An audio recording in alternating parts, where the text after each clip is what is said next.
You found it. Your home for the best content on your favorite team, the Fighting Tigers of LSU. Do us a favor. Subscribe to the channel. Leave your comments below. Be sure to smash that like button.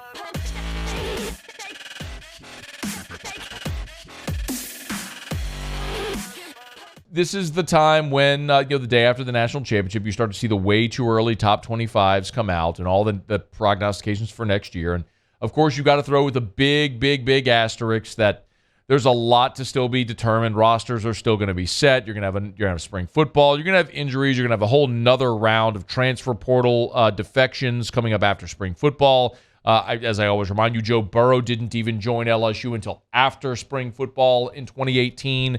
So there's a lot that's still going to be decided between now and when the season kicks off. That's why I think they appropriately term these the way too early top 25. But ESPN has Georgia, Ohio State, Michigan, Florida State preseason number 4. Bama, Penn State, Southern Cal, and then your Fighting Tigers of LSU.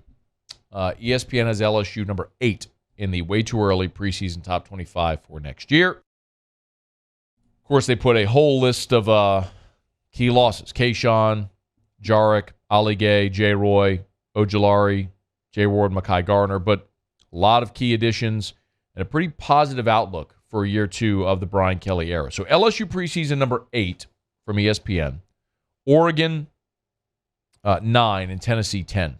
The other big takeaway here from this top 25, when you look at the SEC, Georgia 1, Bama 5, LSU 8, Tennessee 10. 4 teams in the top 10. The only other team in the preseason top 25 ESPN has is Ole Miss at number 20. So top heavy, where's the depth in the league going to come from this year? That'll be interesting. Now,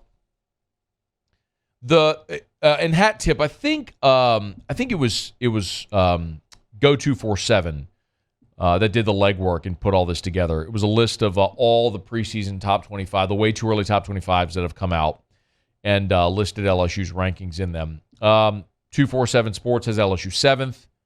We mentioned ESPN 8th. The Athletic has LSU 4th.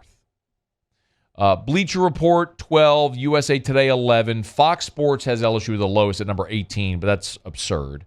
SI has LSU 3rd, preseason number 3. Pro Football Focus has LSU number 8, and Yahoo has LSU number 5. So basically everyone has LSU in the top 10 except for Bleacher Report, USA Today, and Fox. But, I mean, you see everything ranging from all the way from 3 to 8 in the top 10. So I think it's validation. Some of y'all laughed at me. When for the past few weeks I've been telling you that LSU Florida State was going to be a preseason top 10 matchup next year. Jordan Travis returning. Now Jared Verse is returning to Florida State. A couple of teams that each won 10 games this year, and you're seeing it play out. I think that's going to be the case when they line up in Orlando next year. LSU and Florida State are both going to be preseason top 10 teams.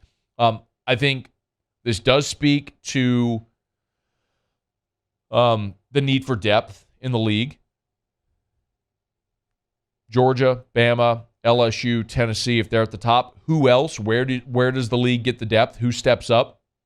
A couple of years ago, it was Kentucky that won 10 games. Is South Carolina ready to build upon a very impressive season with Shane Beamer this past year? We'll see who those teams are that step up. But maybe the bigger head scratchers are two teams that were in the top 10 preseason a year ago that finished this season unranked, that are unranked in these preseason polls as well. Arkansas and Texas A&M.